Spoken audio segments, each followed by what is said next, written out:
I have a couple of minutes, a pair of seconds. I want to talk a little bit about feelings and emotions. Yes, those two things are different. I have a video on my channel. If you don't know, I will link it to this live. I think I can do that. Link it to this live when I'm done so you guys can check that out. But I want to really talk a bit about how to handle emotions, big emotions, as a person of faith, as a person who is trying to stay positive, because feelings are hard. Feelings can be very hard. Feelings can be very difficult. So I want to take a quick second to discuss it. So if you have, hey, Elevated, hey, Fabby. If you've ever been in my live before, you know I might struggle to interact with the chat. Candy K, good morning. And so what I'm going to do is I'm going to make a point and then I'm going to check the chat. I'm going to make a point and then I'm going to check the chat so that you guys don't feel like I'm forgetting about you, but I get very distracted very easily. So I'm going to try to accommodate both my neurosis, for lack of a better term, both my scatterbrainness, and paying attention to the chat. Okay.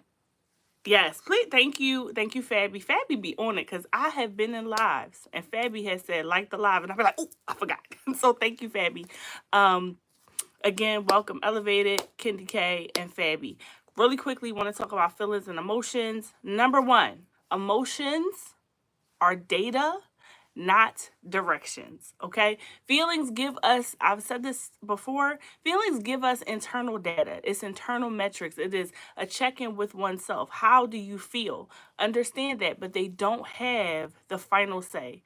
They don't have the final, slash the line. This is what it is. Feelings are data, not directions. And sometimes you have to ask yourself, why am I feeling this way? What does this information tell me about me and how I am processing my emotions, right? What does this say about me, this feeling that I am having, right? Ask yourself that, because awareness creates a choice, because you can choose to agree with the emotion or the feeling. You can choose to process the emotion or the feeling, right? Make sure that when something is coming up for you, you're paying attention to that. I also want to say here that feelings are not to be used as a weapon to manipulate or to control other people's behaviors, okay? Because sometimes we'll say things like, oh, you make me mad. People hate when I say this, but nobody can make you mad. Nobody can make you feel a thing. They can influence you, they can contribute, they can trigger, but they can't make you feel a thing. So when you say, oh, you make me mad when you do X, Y, and Z, you're trying to inflict or control or manipulate that other person's behavior. Instead, say, hey, I am triggered by this. You taking responsibility for the way that you feel. And therefore, can we operate in a different way? And if not, that person is allowed to sit with their behavior, right? You can control, I don't choose to participate in this. Like, okay, if you're going to act that way, you're going to do that thing. I choose not to participate. We always want to bring ourselves back into the equation and not push our feelings and emotions onto other people. Okay, let me check the chat. Make sure I'm checking the chat. Just did hitting the hearts. Thank you for hitting the hearts.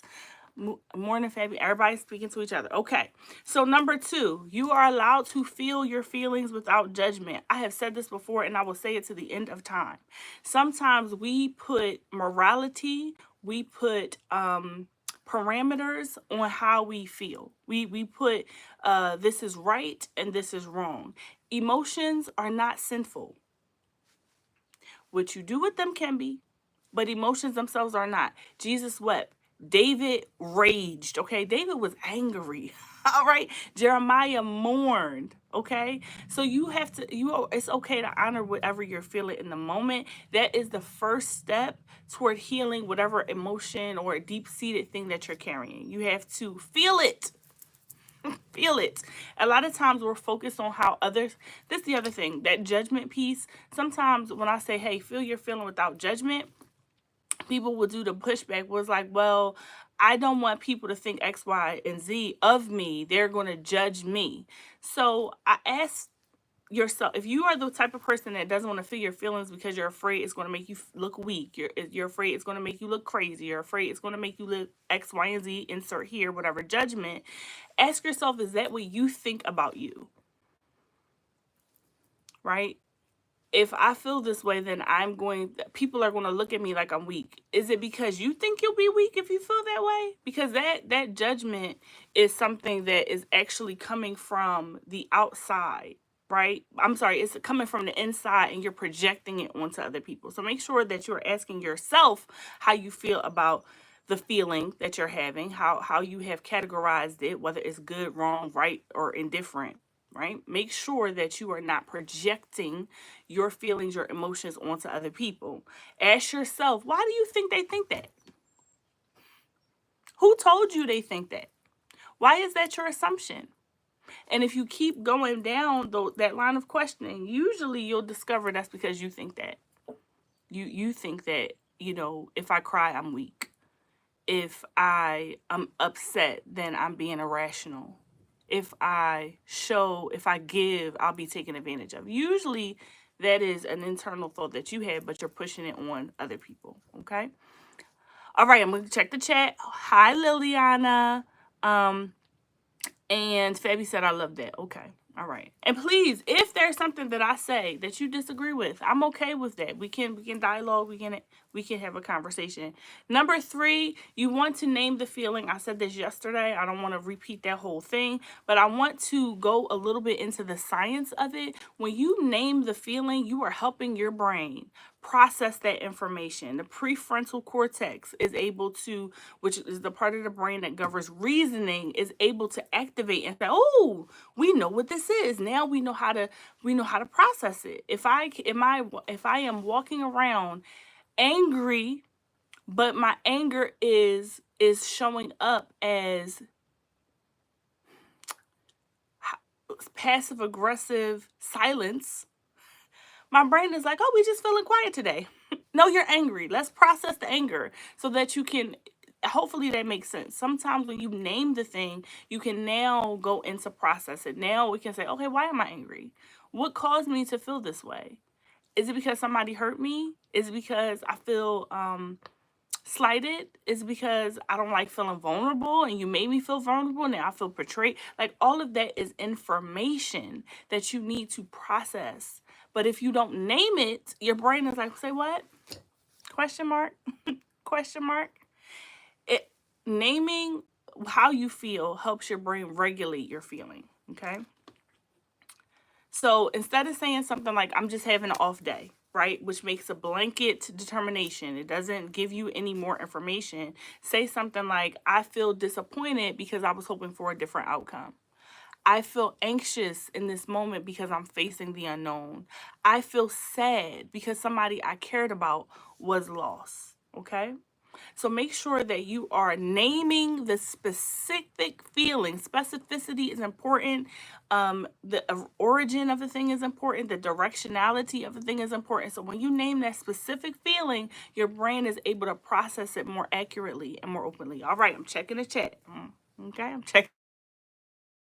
I knew it was going to happen. Hopefully you guys can hear me. Every time I go live, somebody calls. I cannot be... Can you guys hear me? Am I back? All right, hopefully y'all can hear me.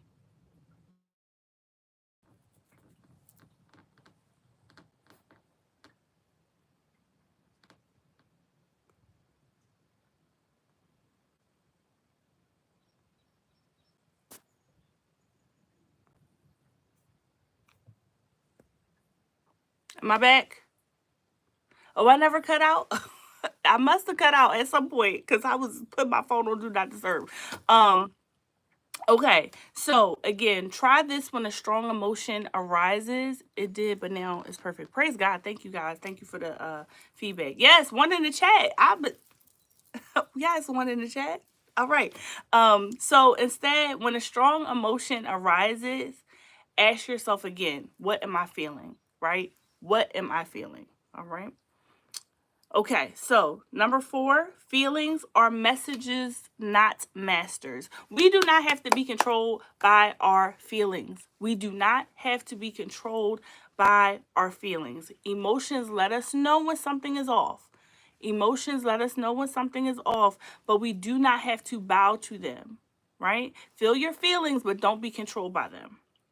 We can't so the other one thing that I practice is acknowledging the emotion, and then sometimes I decide to feel it in the moments that it's coming up, and then I decide to feel another way.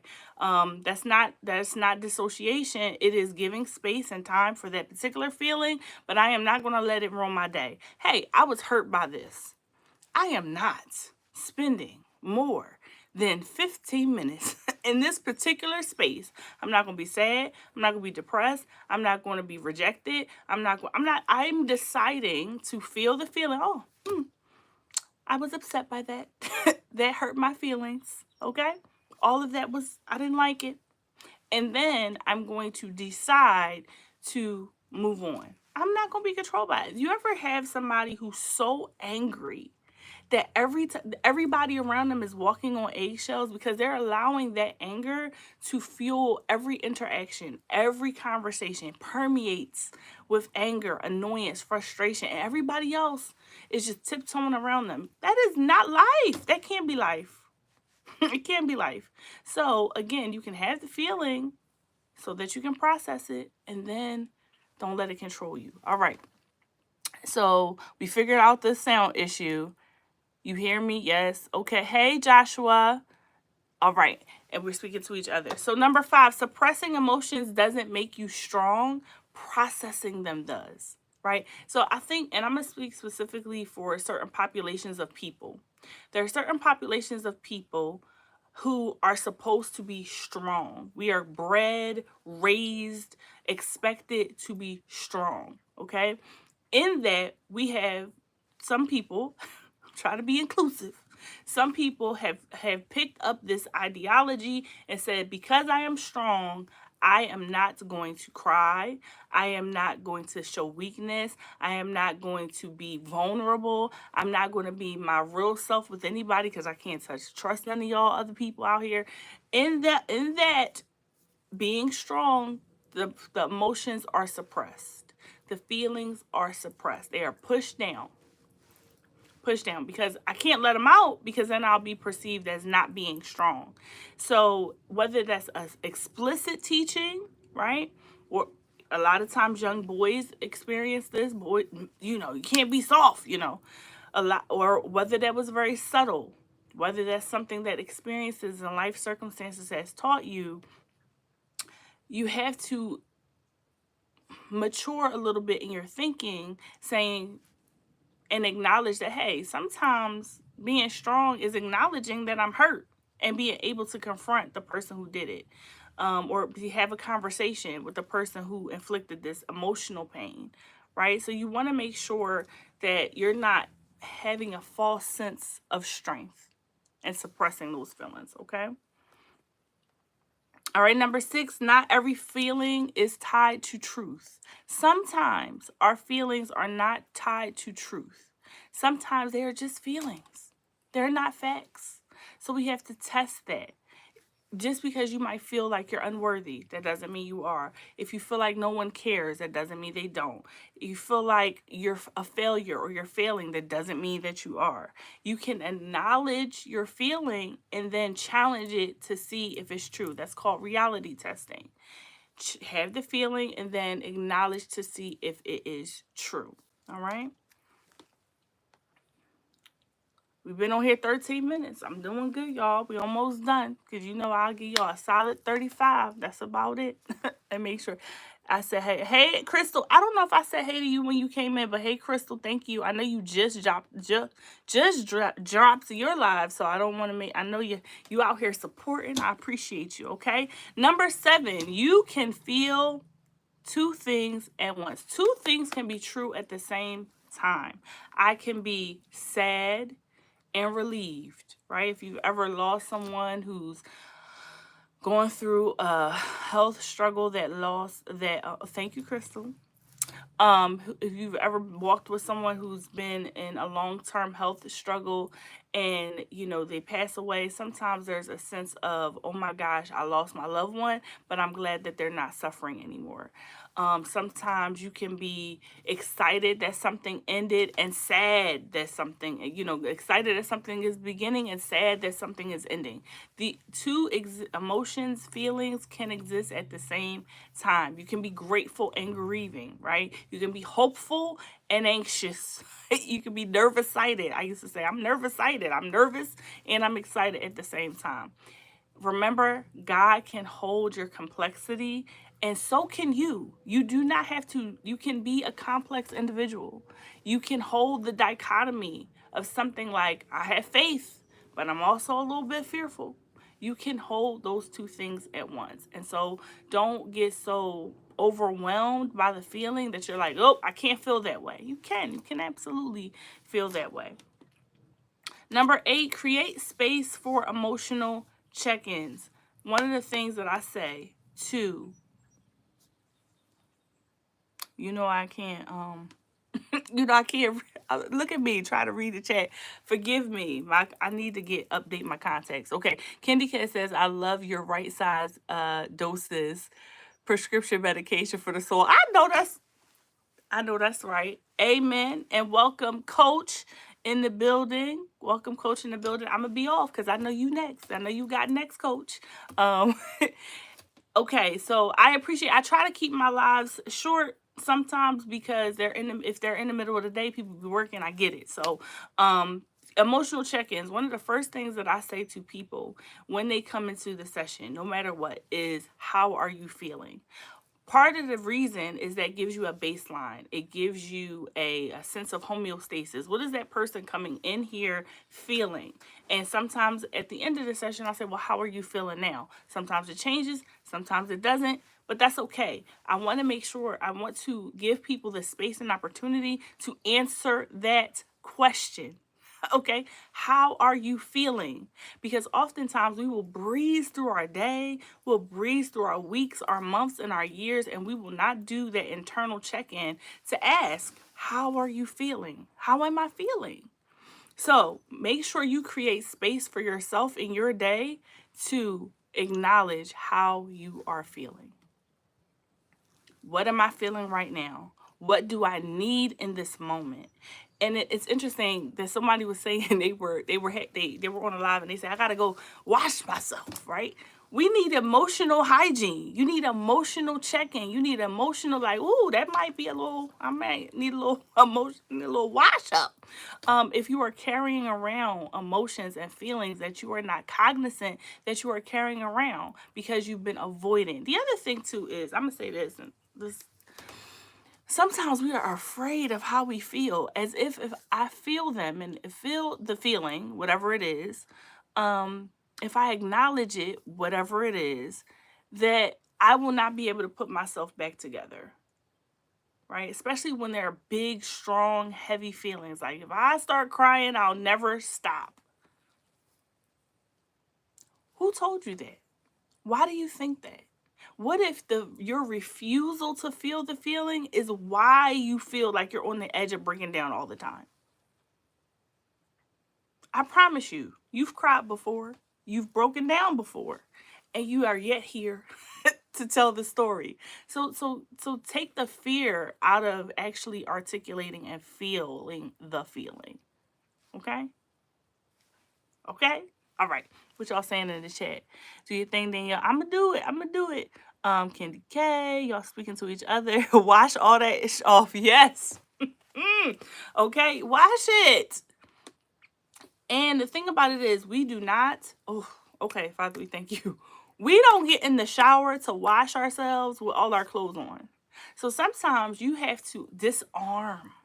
You have to take off the layers of armor that you have been wearing throughout all the time that you've been suppressing your feelings in order to examine them, to process them, to wash off. Okay, because we hold onto some of these feelings like the custom made blazer. We be like, we be out here, my my feelings. I'm keeping them close, and that's not helping you. It's not healthy for you, and it's not helping you. So make sure that you understand that you have the ability to feel these feelings without breaking down, without crumbling, without being unable to pick yourself back up. It's okay. It's okay to feel it. If you feel like you can't feel them by yourself, get you some assistance. All right? Get you some assistance. Hello, Peas in the Pod. Again, thank you for all the purple hearts. Thumbs up the live. Thank you so much. Okay. Number 9, and we almost out of here. Talk to God about your emotions, not just your needs. Okay. So I think this is a two-part thing. Sometimes we won't go to God with either. We be out here like grinding from the muscle. Like, I don't want to ask for anything. I don't want to, I'm so gracious. I'm so, I don't want to ask for anything. No, God, if you are a parent or, have had children, it's an honor for my children to ask me for something, especially when they ask in the right way. So I want to be able to help them. I want them to talk to me. I want to be able to give them stuff. I want to be able to provide for them. If my children are very modest children. I have several birthdays coming up, and you'll ask them what they want, and they'll be like, a notebook. They'll be like, I want rice cakes. And you'll be like, children, it's your birthday. Ask for what you want. Go big or go home. They're not like me. I'm asking for all. I want to go to Turks and Caicos. Like, I want, give me all the stuff. No, I'm actually not good at asking for stuff either, but I see now where they get it from. So, but we have to look at this like, okay, if God is if I honor God as the maker of the entire universe, what is me asking for a thing? It says you have not because you ask not. And if you do ask, you're not asking for the right stuff. So sometimes we have to ask. So now, having said that, you can ask for your needs to be met. Also, talk to God about your emotions. Talk to God about your emotions. If you are feeling anxious or overwhelmed or tired or frustrated or, filled with depression or anxiety, understand that you can ask God to help you in those moments. I read a post the other day. Shout out to Nisha Antoinette.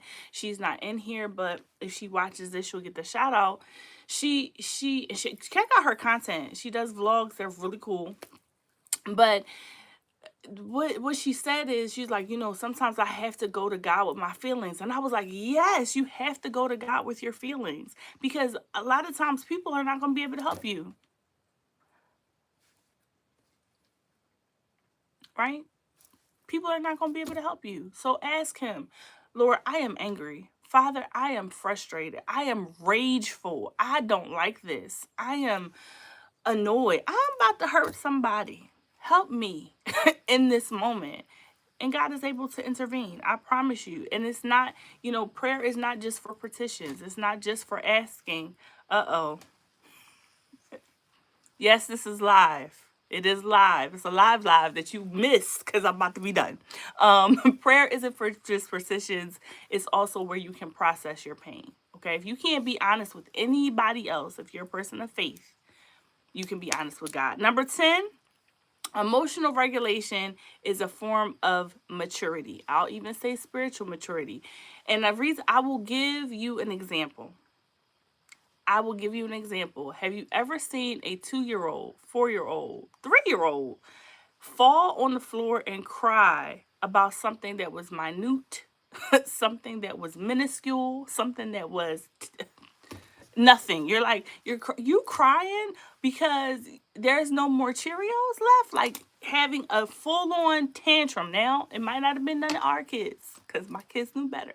But if you've ever seen it, you know that being able to not regulate your emotions is a sign of spiritual immaturity. It's a sign of immaturity. They don't know that it's like, okay, it's really just a box of cereal. Like, there's other cereal in there. I can get you that other kind, or you can have a bagel. Like, they are having a complete meltdown because they're immature. They don't have the cognition, the capacity to understand that this is not the end of the world. So sometimes you get into a space where you're like, okay, I need to elevate, I need to grow up, I need to be matured in the area of feeling and processing my emotions. Okay? And that's all I had for you guys today, supporting the entire life. Oh, you what? I hush my mouth. I hush my mouth. Sir Supreme, I hush. I hush. I'll take it back. Okay. So, so be honest with God. Yes, okay. Why would a person need to tell God their feelings? Doesn't he know all? Yes. Okay. So that is an excellent question, sir. That's an excellent question. The telling of the feeling is for you, not for God. That's the simplest answer. You being honest with the feeling, you being honest with the articulation, you being honest with how you, remember I said at the beginning, acknowledging that feeling helps rewire the brain, gives you a space to process it. So that is why you're telling it to God, because it also gives you an opportunity to process it. That is like, why, if I see my child is hungry, right? If I see my kid is hungry, or I see my spouse is I'm not going to say my spouse is hungry because this food is going to be ready all the time. But anyway, I'm seeing my kids are hungry, then I can be like, all right, I'm going to just fix them a plate. I'm going to just fix them some food and feed them. I could. Or I can wait for them to say, hey, mom, can you make me X, Y, and Z? They learn how to articulate their needs, their wants, their desires, and more likely they're going to get the thing that they want, not the thing that I was going to give them anyway. Okay? No, I like the questions. And if I can't answer something, I'm not one of those people, and the dead view. I'm not going to call you that. You know who you are. That you can attest to that. If you ask a question, I'm going to answer it. And if I don't know the answer, I'm going to be like, you know what? I don't know. I don't know. I haven't processed that yet. I have not attained that level of knowledge. But that one I can answer. And that is my learned opinion, is that the articulation of the need is not for God's sake. It's for our sake. And most of the things are for our sake, right? I'm not going to get into no deep theological conversations, but most of the things are for us, for our refinement, for our processing, for our moving forward. Most of the things are for us. All right, now, anything else before I end the live? Good afternoon, Nino and Lo. Good afternoon. So good afternoon to everyone who came in. I am just about to wrap it up in here. I just want to give everybody an encouragement. This is the last thing I'll say. Give everybody an encouragement that it is okay. It's okay to feel your feelings. They are not good or bad. They are just feelings. They are just emotions. So if they make you cry, if they make you have a physical response, that actually affirms your humanity, because no matter where you go throughout the countries, throughout the world, if somebody is in pain, they generally will cry. And if something is funny and makes them happy, they generally will smile and laugh. This is a part of our human experience, right? And it affirms somebody's life, right? It affirms that you are a living person, that you have variance in your emotions. And so I want to encourage everybody today to have those feelings. Have them, process them, and move on with the rest of your day. Use that internal data. It helps you know what you like, what you don't like, what you are willing to tolerate, what you're not willing to tolerate. It helps you regulate or encapsulate your behaviors, right? So like I said, hey, I might not be able to change you. I can't change other people, but I can certainly modify my behavior in such a way that I operate in a way that's going to be in alignment with my spirit. So hopefully you guys have an amazing rest of your day. Shout out to all the people that were in here. I see a question, coach. I see a question, coach. No, my eyes are brown. They are dark brown. But I have a myriad of things. You'll see I don't have my glasses on. So I have a myriad of contact lens cases around me. And this was the one that I grabbed. This is the one that I grabbed. So I'm not out here catfishing. I tell people all the time my eyes are brown, but that was the one that was available. And sometimes I be extra and cute. So that's that. So enjoy. Oh, hey Trisha, I'm sorry. I'm going to keep this live up. I always keep my lives up. So and I'm also going to link to this video if I can. I'm not sure if they allow you to do that with lives, but if I can, I'm going to link the formal feelings and emotions video so you guys can have that as a reference as well. All right. Ooh. Not on my live, sir. We're not going to talk about Wendy's on my live. I actually like Wendy's. I'm not finna eat none, but I like Wendy's. Y'all have a blessed rest of your day. Thank you guys for dropping in. Thank you, Trisha. I know you dropped in on the end, but please go back and like the live or go back and watch it if you have time. I pray you guys have an amazing rest of your day. And I hopefully this is going to be a thing. This one, 12:15-ish live so that I can start getting into practice. So y'all let me know in the community. Y'all let me know if you, once I end this, if you have something you want to talk about, if you have something you want a therapist perspective on, please comment on the video so that I can start having some topics that you guys want to listen to. And again, I'm all for the the fuss. If there's something you don't agree with, that's more fun anyway. So see you guys on the next video.